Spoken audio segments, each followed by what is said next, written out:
For example, you cannot measure space. You cannot measure emptiness, because the space in this room, for example, you can measure it in say cubic liters. You can say, well, there's so many cubic liters of space in this room. Based on what? Based on the walls, the fact that it's kept in. Take away a wall, and what do you have? Do you still have the same amount of empty space? Well, no, because now it's you know, it's expanded to the next wall. We'll take away that wall, then what? It's infinite, and it's beyond human comprehension, because the mind, the human thinking egoic mind, exists on a level of form, and as such can never really comprehend that which is empty. Another example is silence.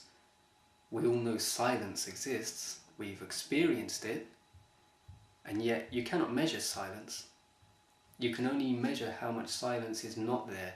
You can record how much sound is in a room, and then when that, how much sound is not there, well, that's how much silence is there. Well, even then you don't get a true quantity of it. So it's an immeasurable thing. Peace is another thing.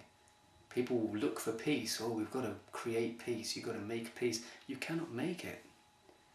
Peace is the absence of conflict.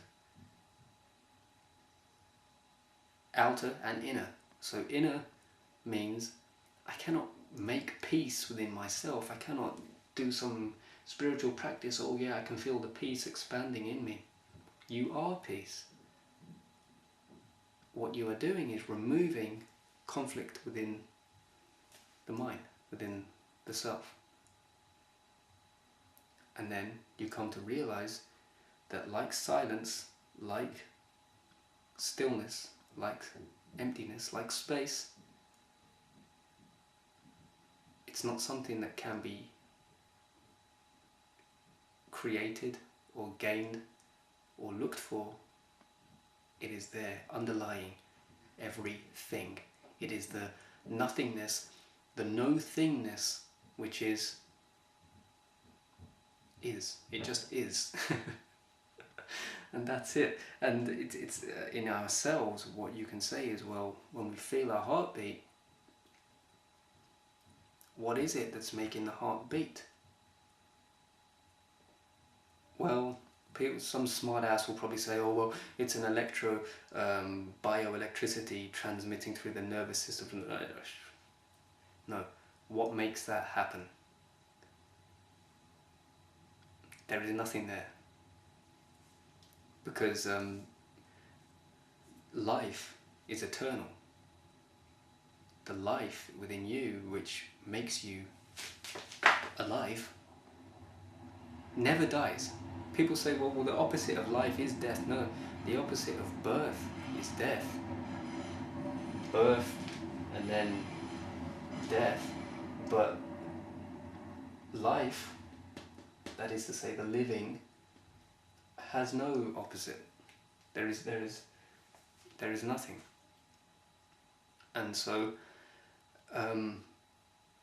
that's really as close as you can get to intellectually understanding it, but that's not the ultimate goal. You're not looking, it doesn't matter if you get it or not intellectually, which you never can, because it's totally, I mean, I haven't even gone that deep with it.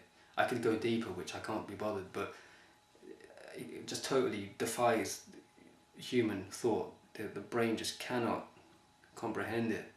And so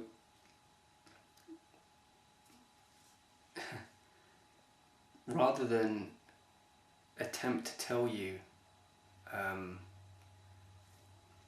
how you can become enlightened for yourself, what I'd rather do is point you in the direction, like a signpost, and I can tell you that you can experience it. It is possible, and it's going back to the intellectual thing. You cannot know it. You cannot think about it. You can try, but it's not something that you can know. It is only something that you can become, that is to say, be.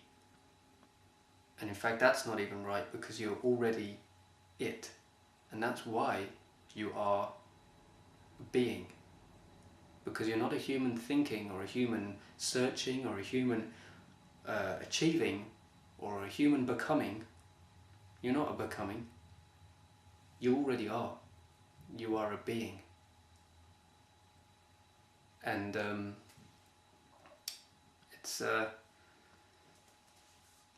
it's really profound, you know. But it's even the word being, it's not 100% accurate. Words can never truly touch this, what we're talking about, because words come from the level of form.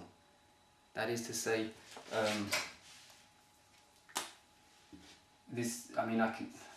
even this is not perfect. This will not fully do the trick, but form, and let's say all of this, I'm not even going to write it, is emptiness, the no-thingness that we were talking about. This is silence, this is peace, this is space, this is life. Within here are the physical manifestations of which comes from the nothingness, including you, your physical body, your thoughts, your feelings, your brain, your beliefs, your past, your future, your story, you in this physical form. When you say I am, the I am